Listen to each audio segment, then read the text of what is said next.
काय झालं बे? कहून एवढं तोंड लटकून बसला? तुले का पेमेंट नाही दिलं का तुझ्या कंपनीवाल्यानं? आता तुले का सांगू? आणि तुला कळतं बी का माय नोकरी म्हणलं? मले पेमेंट तर दिलं. एक मिनिट, मले का कळतं म्हणजे? मले का कळत नाही का? मले का तो हलक्यात घेऊन राहिला?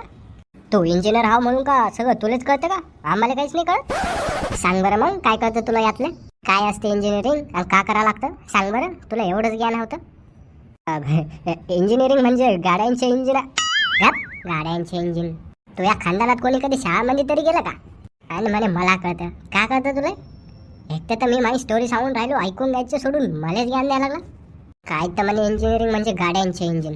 अशी कान फाडत लावेल ना तू. सांगतो तू स्टोरी सांगतो. अबे पगार तर दिला मला कंपनीला. अबे मग एवढं तोंड पाडून कायले बसला? कायले एवढा दुखी होऊन राहिला? मी तेच तर विचारून राहिलो ना तुला, एवढा सॅड काऊन राहिला? पगार तर दिला तुला कंपनीने, मग का आता का त्यांनी तुला जावाई करून घ्यावा? गोप्या, मला पगार दिला बे, पण मला पगार दिला ऑफिसमध्ये. आणि मी जसं ऑफिसमधून बाहेर आलो आणि जसं कंपनीच्या गेटच्या बाहेर आलो, माझा पगार सगळा गायब. माझ्या खिशामध्ये फुटकी कवडी नाही राहिली बे. कौन नाही राहिली फुटकी कवडी खिशामध्ये? तू का ऑफिसमधून गेटपर्यंत येऊस तर लोकांना वाटत येत होते का पगार? आणि म्हणे माझ्या खिशामध्ये फुटकी कवडी नाही राहिली. तेच तर मी म्हणून राहिलो, तुला का सांगू आता? अबे तू तर इंजिनियर हाव ना, तुला तर मरणाचा पगार असेल. आणि तू एक मिनिट, काय बोला? मरणाचा पगार? अबे सगळे तर 8,000 रुपये देते मला महिन्याले, आणि म्हणे मरणाचा पगार. काय होतं बे 8,000 रुपयामध्ये? 8,000 रुपये? अबे एवढे तर मी एका रात्रीमध्ये दरोडे टाकून कमवतो. म्हणे 8,000 रुपये. काय तर म्हणे मी इंजिनियर आहो. अबे तू मायावरी हसून राहिला?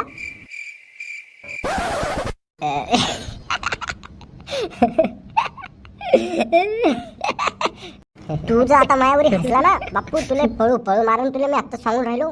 तू माझ्या डोक्यामध्ये नको जाऊ. मित्र आहो, मित्रासारखं वाग. चुप कर बे कुत्ते. अबे तू हा मित्र आहे ना, तू कायले टेन्शन घेऊन राहिला? हो ना मी.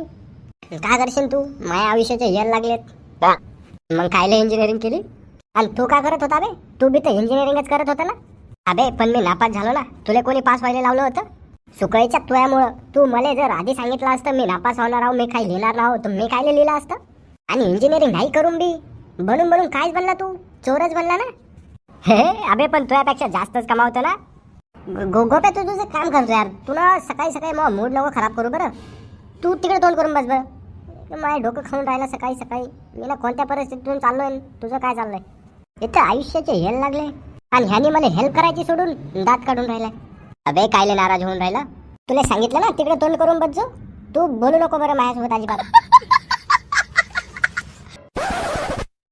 मला काऊन असं वाटून राहिलं? मी एक काम करतो, मी ना वैभवला माझ्या गँगमध्ये सामील करून घेतो. गँगमध्ये कायले सामील? मी तर बोलतो डायरेक्ट दोघांचीच गँग बनवून टाकतो ना.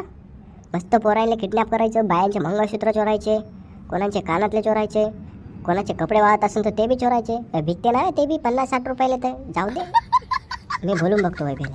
तसं बी मग मित्रच आहो ना. बिचारा 4 पैसे कमवून माझ्यासोबत बी राहीन, खुश बी राहीन. आता पोलिसांच्या मार तर खास लागते ना. अबे हा गोप्या किती खुश आहो. साला चोऱ्या माऱ्या करतो पण तरी सुद्धा खुश आहो. मला तर वाटून राहिलं आपण बी चोऱ्या माऱ्या करावं, किडनॅपिंग करावं गोप्यासोबत. चमायला पैसे तर येत जातील. असं बी जिंदगी झंड होऊन राहिली. पण पोलिस लय मारते ना राव. जाऊ दे, मारू दे. मार तर खास लागेल ना, चोऱ्या करतो ना. पण मी ना पहिले विचारतो गोप्याले, मला तुमच्या गँगमध्ये सामील करून घ्यावं. मी बी आजपासून चोऱ्या माऱ्या करणार बापू. काय घंटा नाही ठेवलं या इंजिनिअरिंगमध्ये. अबे 8,000 रुपये देते, मग इज्जत काढून राहिले पूर्ण कंपनीमध्ये. मी पहिल्याला माझ्या कंपनीच्या बॉसच्या घरावरच दडो टाकतो, नाही तर साऱ्याच्या पोरागिरालाच किडनॅप करतो, मागतो 1-2 करोड.